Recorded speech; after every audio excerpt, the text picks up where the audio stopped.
Em 1589, o padre e demonologista Peter Binsfeld fez a ligação de cada um dos pecados capitais a um demônio, supostamente responsável por invocar o mal nas pessoas.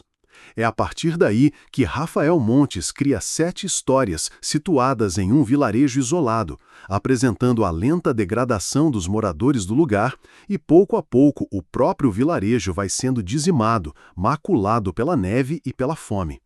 As histórias podem ser lidas em qualquer ordem, sem prejuízo de sua compreensão, mas se relacionam de maneira complexa, de modo que, ao término da leitura, as narrativas convergem para uma única e surpreendente conclusão. Prefácio. Os cadernos ilustrados de Elfrida Pimenstoffer chegaram a mim de maneira inusitada. No início de 2014, recebi uma ligação do Maurício, sócio do sebo Baratos da Ribeiro, em Copacabana, no Rio de Janeiro. Maurício me explicou que havia adquirido uma coleção de mais de 7.000 livros de uma senhora chamada Elfrida Pimenstoffer, falecida meses antes, aos 102 anos. Entre obras clássicas, enciclopédias e livros de banca, ele havia encontrado 3 cadernos muito finos, de capa de couro, com texto escrito à mão em língua estrangeira e ilustrações. Contactara então Ana, a bisneta de Elfrida, que lhe venderam os livros. Ana não queria os cadernos de volta e até ameaçou queimá-los caso Maurício insistisse na devolução. Sem saber o que fazer com os cadernos, Maurício me telefonou para perguntar se eu tinha interesse em analisar o material. Aceitei. Os manuscritos de Elfrida Pimenstoffer vinham numa tinta velha e desbotada, com uma caligrafia feminina hesitante, falha, que ganhava firmeza ao longo das páginas. As folhas estavam mal conservadas e o texto havia sido escrito em uma língua estrangeira que, a princípio, me pareceu russo ou polonês. Minha curiosidade foi aguçada pela perturbação. Entre os textos, as ilustrações retratavam episódios de horror e violência extrema, traçadas e coloridas com giz de cera. Analisando as páginas, deduzi que se tratava de uma narrativa dividida em 7 capítulos.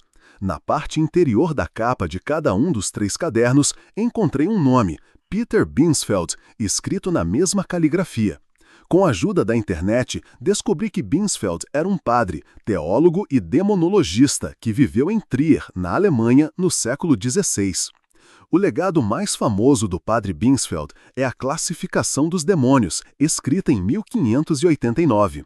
De acordo com seu trabalho, cada um dos demônios, os 7 reis do inferno, era responsável por invocar um pecado capital nos seres humanos.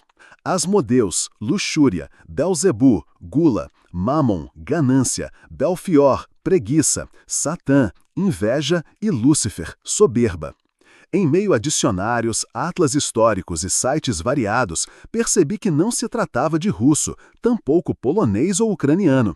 Os cadernos haviam sido escritos em cimério, uma língua morta pertencente ao ramo bótono-úgrico. Encontrei um único estudioso de cimério no mundo, o professor Uzi Tuzi, chefe do Departamento de Línguas Bótono-Úgricas da Università degli Studi di Udine, na Itália. Telefonei ao professor, propus um encontro e conciliamos as agendas para dali a 5 meses. Quando apresentei os cadernos, o professor Uzi Tuzi se assustou. Recusou com gentileza o convite que fiz para que traduzisse os textos e, sem maiores explicações, recomendou que eu os descartasse. Diante de minha insistência, o professor Uzi Tuzi acabou me oferecendo um dicionário cimério-italiano, além de algumas orientações idiomáticas sobre o cimério. Decidi eu mesmo traduzir os textos.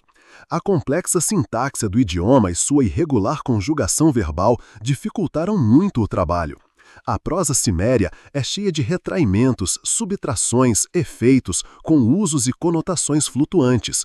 Após meses de dedicação exclusiva, fiquei extasiado com a maldade, o terror e a frieza estilística da história que agora chega ao leitor brasileiro. A primeira narrativa completa escrita em cimério. Como tradutor, tomei a liberdade de ordenar as histórias como me pareceu ideal. De todo modo, é bom que se diga que elas podem ser lidas em qualquer ordem, sem prejuízo da compreensão, pois se relacionam de maneira difusa, mas com personagens e fatos em comum, todos situados no mesmo vilarejo. Busquei ainda uma possível ascendência de nomes e a localização geográfica precisa dos eventos aqui narrados. Não encontrei nada.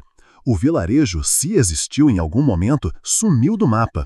Os cimérios desapareceram como se a terra os tivesse engolido.